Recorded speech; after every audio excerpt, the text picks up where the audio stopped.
આજે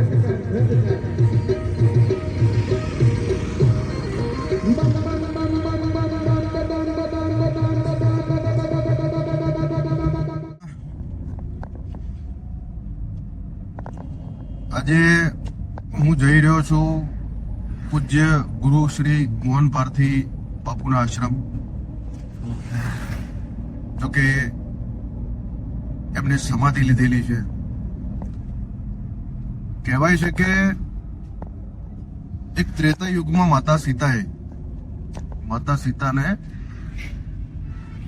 ધરતી માતાએ સ્વયં જગ્યા આપી હતી ધરતીમાં સમાહિત થવા માટે. અને આ યુગમાં 250 વર્ષ પહેલા પૂજ્ય ગુરુ શ્રી મોહનગીરી બાપુ એમની સાથે 2 ગાયો હતી, ગંગા અને જમના. તો આગળ વિડીયોમાં આપણે જોઈશું, એ આખી કથા સાંભળીશું. પણ એવું કહેવાય છે કે 250 વર્ષ પહેલા પૂજ્ય ગુરુદેવને સ્વયં ધરતી માતાએ જગ્યા આપી હતી. સ્વયં ધરતી માતા નું જગ્યા થઈ હતી અંદર, અને ચિરાણી જગ્યા ફાટી અને ત્યારબાદ પૂજ્ય ગુરુદેવે સમાધિ લીધી હતી. આના પહેલા એમની જે 2 ગાયો હતી, ગંગા અને જમના, એમના માતા ધરતીએ એમના અંદર સમાહિત કરી લીધા હતા. અને ત્યારબાદ ગુરુદેવ અંદર સમાહિત થઈ ગયા હતા. એવી પાવન ધરા ઉપર આપણે જઈ રહ્યા છીએ. ત્યાં એક દાદા બેસે છે, એમને આપણે મળીશું. શું કથા છે શું નથી તો મને પણ ખ્યાલ નથી, પણ ત્યાં જઈએ ત્યારે ખબર પડશે આપણને. તો મારા વાલા મિત્રો, ચેનલ પર નવા હોય તો સબસ્ક્રાઇબ કરવાનું ભૂલતા નહીં. તમારા માટે જ દોડી રહ્યો છું. વિડીયોને લાઈક કરજો, બને એટલો શેર કરજો અને સપોર્ટ કરજો. કારણ કે હું જે જગ્યા ઉપર અત્યારે જઈ રહ્યો છું તે કોઈ સામાન્ય કે સાધારણ જગ્યા નથી.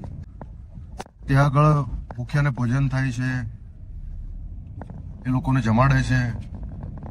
લગ્ન પ્રસંગ હોય તો વિના મૂલ્યે માત્ર 2021ના ખર્ચે એ લોકો, ભલે ગમે એટલી મોટી જાન હોય કે મહેમાન હોય, એ લોકો જમાડે છે. બહુ સારું કાર્ય કરી રહ્યા છે એ લોકો. ખરેખર સરાહનીય પાત્ર છે.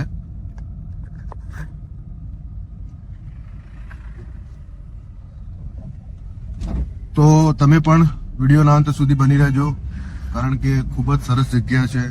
હું અત્યારે જઈ રહ્યો છું દર્શન કરવા માટે ગુરુદેવના આશ્રમમાં.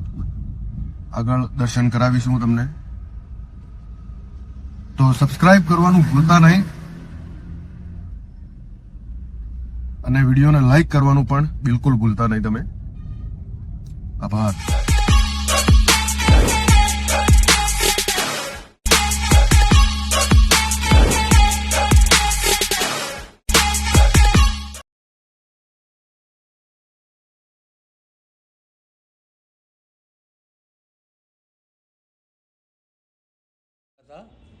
બાપજીનું ગોરજી હતા. ગારજીમાંથી એને બેગ પહેર્યો. બેગ પહેરીને બાપજી અહીંયા રહેતા હતા, મઠ બનાવીને રહેતા હતા. ગામના આજુબાજુ ગામના વતની હતા એના. અને એ 2 ગંગા જમના કરીને 2 ગાયો હતી. અને 2 ગાયો અહીં જોતા ખાતા, દૂધ પીતા ને એવું બધું કરતા, અને રસોઈ બનાવીને ખાતા. પછી ત્યાર બાજુમાં અહીંયા ખેતર હતું. તે ખેતરમાં ગાયો ચરવા જઈ એટલે ભાઈના ઘણીના ખેતર બધું ખાઈ જઈ ગાયું, કોઈ રાખ્યું નહીં. એટલે બાપજી પણ આવીને એને રોવા ડૂચ્યું કે બાપજી તમારી ગાયો તો બધું ખાઈ જઈ, મારે કંઈ રાખ્યું નથી, મારે છોકરો છે ને જીવાડવું અને હું સને કંઈ જીવું. એટલે બાપજી કીધું બધા ભાઈ કાલથી તારી ગાયો આવે નહીં. ગાય કોઈ સમજી નહીં. એટલે ગાયો ફેર 2-3 દાડા ફેર બીજા દાડા ફેર જતી રહી. ગાયો ત્યાં જતી રહી. ગાયો જતી ફેર ખાઈ જઈ. એટલે પેલો આવીને ફેર આવીને પુષ્કળ ફેર રોવા ડૂચ્યો. એટલે પેલા બાપજી તો બાપજીને ચડ્યો ક્રોધ. એટલે બાપજી કીધું કે ભાઈ હવે આપણો સમય પૂરો થઈ ગયો, આપણે રહેવાનું નથી. આપણે તમે ધરતી માતા જગ્યા આલે, તમે ધરતી માતામાં સમાઈ જાઓ. એટલે બાપ ધરતી માતા જગ્યા આલી. 2 ગાયો જમીનમાં 2 ઉતરી જઈ. અને પછી ચેડી બાપજી સમાજ લીધી. તાણીને આમ સમાજ લીધી. સમાજ લઈને બાપજી અમારા ગામના જતા કર્માવાદમાં અહીંથી ગોળિયા લોકો તો એને પરસો આવ્યો. એની પરસો આવ્યો એને ભગવાન કે અમે અલ્યા ભાઈ બાપજી તમે હોય ચાલમ બીજે બધા ભેગા કે બાપજી સમાજ લીધી કે ના બાપજી તમારા ભેગા મળ્યા છું.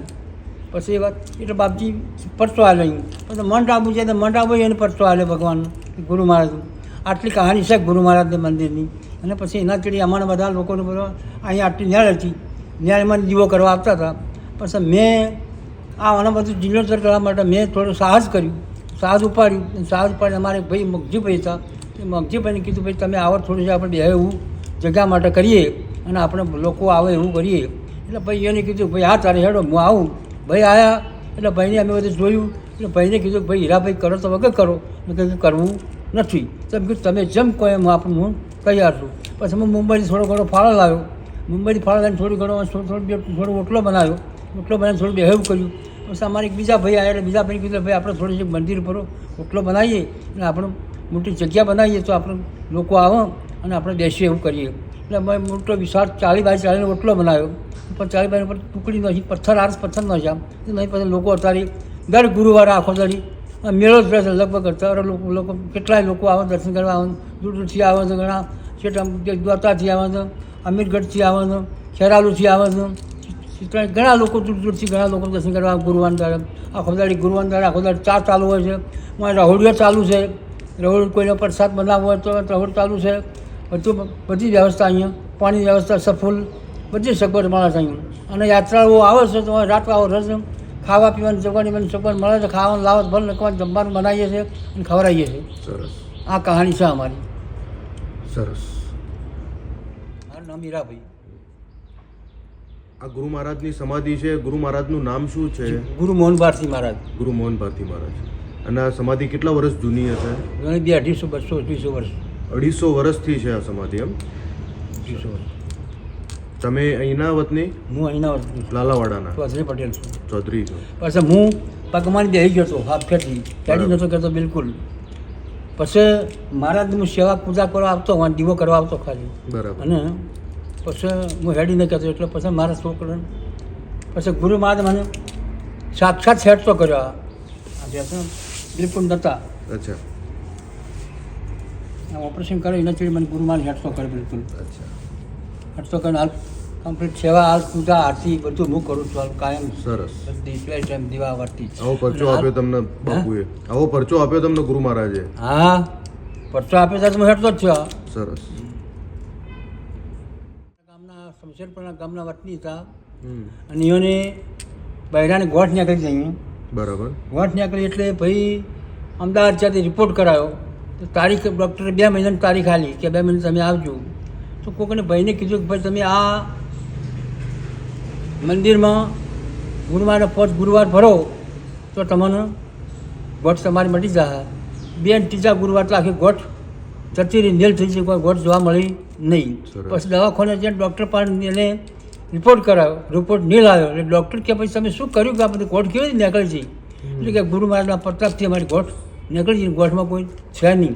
પછી એ ભાઈ આવીને દર વર્ષે આવીને ગુરુ મહારાજના મંદિરમાં આવીને જપ મળે યથાશક્તિ પ્રમાણે આપી જાય છે અને દર્શન કરવા આવે છે.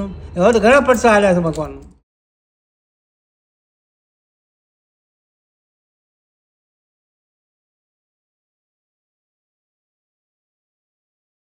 તકલીફ હતી અમને? અમને શું તકલીફ હતી? મોગજીભાઈ.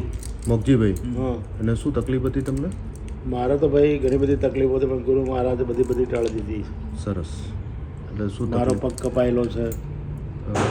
હું કોરોનામાં બીમાર થયો તો એ વખતે પણ મહારાજે મારી બહુ સહાયતા કરી છે. ઓખી બિલકુલ પાડતો નહોતો તો પણ મહારાજને મેં અઘરી પડ્યો હતો તો મારી ઓખું પાછી રિટર્ન વળતી જેવી હતી એવું થઈ ગઈ હતી. શું વાત છે? હા, આવા પરચા છે ગુરુ હા, મહારાજ? ગુરુ મહારાજના આવા પરચા છે. તમે એના જ વતની છો? હું એનો જ છું. આ બધું કરનાર, સંભાળનાર બધું હું મારી જાતે જ છું. સરસ. બધા કાકા ભાના છોકરા છે. સરસ. બહુ સરસ. કેમ છો બધા? મારું નામ છે રજનીશ ને આપનું સ્વાગત છે મારી યુટ્યુબ ચેનલ ભૈરવ 051 પર. જેમ કે અત્યારે શ્રદ્ધા અને વિશ્વાસ અને જે આપણા ભારત દેશની અંદર ચાલી રહ્યું છે કે શ્રદ્ધા, એવું જ અહીંયા એક લાલાવાડા ગામ છે, પાલનપુરની નજીક આવેલું છે. ત્યાં ગુરુ મહારાજની ચૈતન્ય સમાધિ છે, ગુરુ મોહન ભારતી બાપુની. એવું કહેવાય છે કે અહીંયા બહુ લોકોના પરચા છે, જીવતા પરચા છે. અહીં એમની સમાધિ છે. એ અહીંયા આવ્યા, ગામની અંદર આવ્યા, એમને વાસો કર્યો અહીંયા. ત્યારબાદ એમની પાસે 2 ગાયો હતી, જેમ દાદાએ આપણને કીધું 2 ગાયો હતી ને એ જે આખી આપણને વાત કરી, અને ગાયોએ કોઈનું ખરાબ કર્યું ને બાપાએ અહીંયા સમાધિ લઈ લીધી, અને સાથે સાથે એમની ગંગા જમના 2 ગાયો હતી એમને પણ અહીંયા સમાધિ લઈ લીધી. અને અહીંયા આ જે સમાધિ છે બહુ ચૈતન્ય સમાધિ છે. મને બી નથી ખબર, હું બહાર જઈ રહ્યો હતો, અચાનક ગાડી આમ ટર્ન લાગી ગઈ, અંદર જ આવી ગઈ મંદિરની અંદર. મને કોઈ આઈડિયા નથી, હું ક્યારે પણ આ મંદિરમાં, મારી ગામની નજીક જ છે, પણ હું ક્યારે કદી આવ્યો નથી અહીંયા.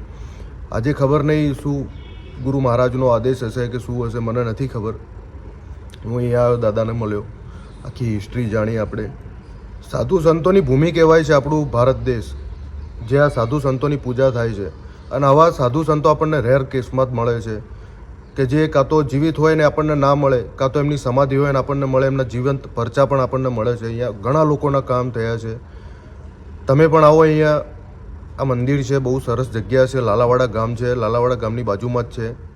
સમાધિ વખતે ગંગા અને જમના પહેલાં બેને એમના સમાધિ આપી. બેને સમાધિ ગાયો, 2 ગાયોને સમાધિ એકી સાથે અંદર ગઈ. પછી મહારાજ અંદર ગયા, કોઈ ખાડો ખોદ્યા વગર સમાધિ ડાયરેક્ટ લીધેલી છે એમને. શું વાત છે? એટલે ખાડો કે કોઈ એવું કશું કોઈ કરેલું કશું છે? કોઈ નહીં કરેલું. જમીન Direct માતા જીવંત જમીન માતાએ જગ્યા આપી હતી. શું વાત છે? જમીન માતાએ 2 પહેલી ગાયોને જગ્યા આપી, પછી મહારાજને જગ્યા આપી.